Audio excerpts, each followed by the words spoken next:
एक क्वेश्चन से स्टार्ट करते हैं। अगर एक इंडियन कंपनी हो जो 71% रेवेन्यू एक्सपोर्ट से कमा रही हो, जिसकी मशीन वर्ल्ड वाइड यूज़ हो रही हो और जहां रिपीट कस्टमर खुद बार बार वापस आ रहे हों, तो क्या ऐसी कंपनी को इग्नोर करना स्मार्ट डिसीजन होगा? आज हम बात करने वाले हैं ममता मशीनरी की। लेकिन याद रहे, वीडियो को एंड तक देखना, क्योंकि जैसे जैसे नंबर ओपन होंगे स्टोरी और भी इंटरेस्टिंग होती जाएगी। सबसे पहले बिजनेस। ममता मशीनरी का कोर बिजनेस है पैकेजिंग मशीनरी बनाना, bag making machinery, pouch machinery और फ्लेक्सिबल पैकेजिंग सॉल्यूशंस। ये कंपनी सिर्फ इंडिया तक लिमिटेड नहीं है। 71% रेवेन्यू एक्सपोर्ट से आता है, मतलब ये एक ग्लोबली कॉम्पिटिटिव कंपनी है। अब ऑर्डर बुक देखिए तो 294 सीआर का ऑर्डर बुक, जिसमें से 206 सीआर ऑलरेडी एग्जीक्यूट हो चुका है। इसका मतलब डिमांड सिर्फ पेपर पर नहीं, ग्राउंड पर भी विजिबल है। और यहाँ एक पावरफुल सिग्नल आता है, 50 to 55% रेवेन्यू रिपीट कस्टमर से आता है। मतलब जो कस्टमर एक बार मशीन लेते हैं वो दोबारा भी ममता मशीनरी को ही चूज़ करते हैं। बिग पिक्चर में देखें, ममता मशीनरी एक export led, R&D focus, diversified product company है जो फ्लेक्सिबल पैकेजिंग इंडस्ट्री के लॉन्ग टर्म ग्रोथ ट्रेंड का बेनिफिट ले सकती है। अब जब बिजनेस समझ आ गया तो चलिए नंबर का असली गेम स्टार्ट करते हैं। सबसे पहले आता है पीई रेशियो। पीई बताता है मार्केट कंपनी के 1 रुपये के प्रॉफिट के लिए कितना प्राइस देने को रेडी है। अगर पीई कम हो तो स्टॉक के अंडर वैल्यू होने का सिग्नल मिलता है। ये एक स्टार्टिंग लाइन होती है जिसके आगे के फेस इंटरेस्टिंग हो सकते हैं और वार्निंग भी, क्योंकि ये अंडर वैल्यूएशन हो सकती है क्योंकि आइदर मार्केट ने इसके फुल पोटेंशियल को प्राइस इन नहीं किया, बट सेकंड पॉसिबिलिटी ये भी हो सकती है कि इन्वेस्टर इस स्टॉक को लेकर अंडर कॉन्फिडेंट है। लेकिन यहाँ एक गलती होती है, सिर्फ पीई देखकर डिसीजन लेना। इसलिए हमें आगे के मैट्रिक चेक करने पड़ते हैं ताकि पता चले क्या ग्रोथ इस पीई को जस्टिफाई कर रही है या नहीं। इसलिए नेक्स्ट आता है ROE यानी रिटर्न ऑन इक्विटी। ये बताता है कि कंपनी शेयर होल्डर के पैसों को कितना इफिशिएंटली यूज़ कर रही है प्रॉफिट जनरेट करने के लिए। यहाँ पर ROE काफ़ी स्ट्रॉन्ग है क्योंकि ROE का नंबर 26% प्लस है, जो ये सिग्नल देता है कि मैनेजमेंट कैपिटल को स्मार्ट तरीके से यूज़ कर रही है। ये एक ग्रीन फ्लैग होता है, लेकिन कहानी यहाँ ख़त्म नहीं होती, क्योंकि ROE कभी कभी डेट से भी इन्फ्लेट हो जाता है। इसलिए नेक्स्ट स्टेप जरूरी है, जो कि है ROCE।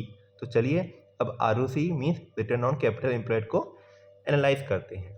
ROCE बताता है कि कंपनी अपने टोटल कैपिटल यानी इक्विटी प्लस डेट से कितना रिटर्न निकाल रही है। यहाँ ROCE स्ट्रॉन्ग है, एक आउटस्टैंडिंग परफॉर्मेंस डिलीवर कर रहा है, क्योंकि कंपनी का ROCE 34% प्लस है, जो ये प्रूव करता है कि रिटर्न सिर्फ अकाउंटिंग का मैजिक नहीं बल्कि रियल ऑपरेशनल स्ट्रेंथ से आ रहे हैं।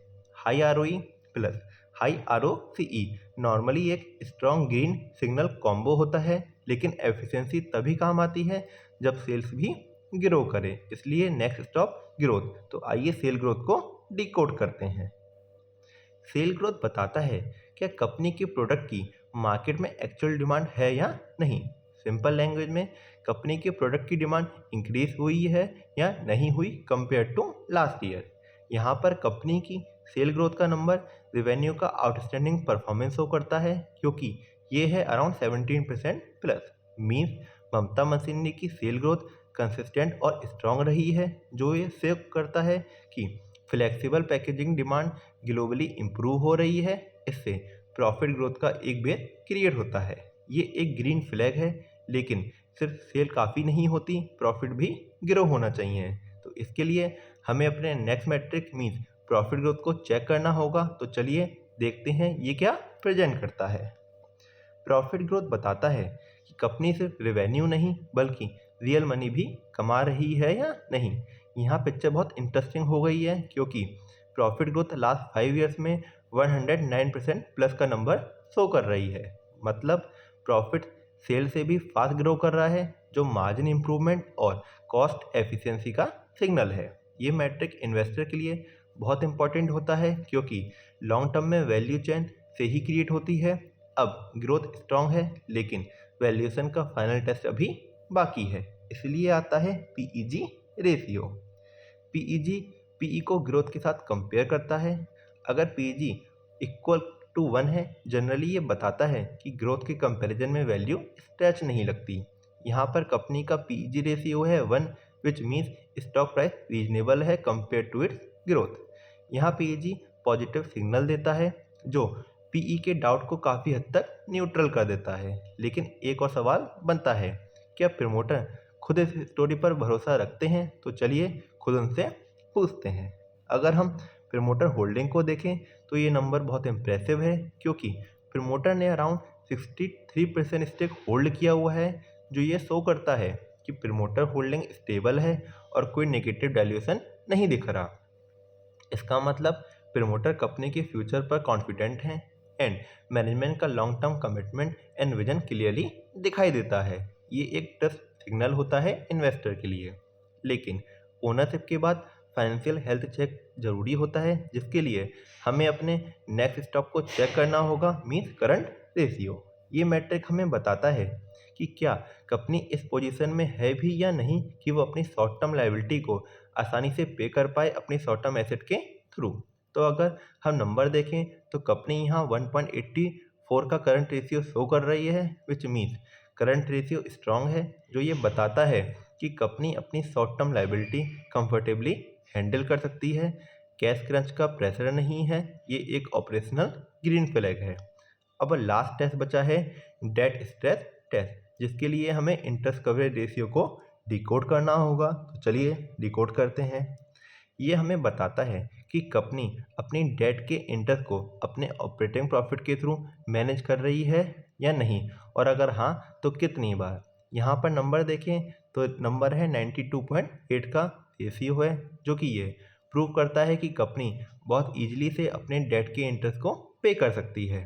सो डेट का प्रेशर मिनिमल है, जो टफ मार्केट कंडीशन में बहुत इम्पॉर्टेंट होता है। ये एक स्ट्रॉन्ग सेफ्टी सिग्नल है। अब बात करते हैं क्वार्टरली रिजल्ट्स की तरफ। तो ये नंबर कंपनी की आउटस्टैंडिंग परफॉर्मेंस को शो करता है, क्योंकि जून 25 एंड सितंबर 25 में सेल बढ़ी है, ऑपरेटिंग प्रॉफिट इम्प्रूव हुआ है, मार्जिन स्टेबल से बेटर हुए हैं एंड नेट प्रॉफिट भी ग्रो हुआ है in comparison to June 24 and September 24। इसका मतलब है करंट मार्केट कंडीशन में भी प्रोडक्ट की डिमांड स्ट्रांग है। अब प्रमोटर शेयर होल्डिंग में कोई नेगेटिव चेंज नहीं है, जो स्टेबिलिटी का सिग्नल देता है। Strong cell growth, explosive profit growth and high ROE और आरओसी, ये सब मिलकर ये बताते हैं कि बिजनेस सिर्फ ग्रो नहीं कर रहा बल्कि क्वालिटी के साथ ग्रो कर रहा है। ऐसे number normally long term investor के लिए कॉन्फिडेंस क्रिएट करते हैं। अगर हम ओवरऑल देखें तो ममता मशीनरी के फंडामेंटल ज़्यादातर ग्रीन फ्लैग दिखा रहे हैं, क्योंकि यहाँ देखने को मिलता है reasonable valuation, strong profitability, solid growth, confident promoter, healthy liquidity और मैनेजेबल डेट। लेकिन याद रखिए, फंडामेंटल के साथ साथ रिस्क, मार्केट कंडीशन, कंपटीशन और फ्यूचर चैलेंजेस भी एनालाइज करना जरूरी है। क्या ये ग्रोथ आगे भी कंटिन्यू रहेगी? क्या ग्लोबल डिमांड इसी पेस से रहेगी? इसी सस्पेंस के साथ नेक्स्ट वीडियो में हम रिस्क और फ्यूचर ट्रिगर को डिकोड करेंगे। इसलिए वीडियो को लाइक कीजिए, चैनल को फॉलो कीजिए, क्योंकि ममता मशीनरी की असली कहानी अभी कंप्लीट नहीं हुई है। मिलते हैं नेक्स्ट वीडियो में, तब तक के लिए goodbye and take care.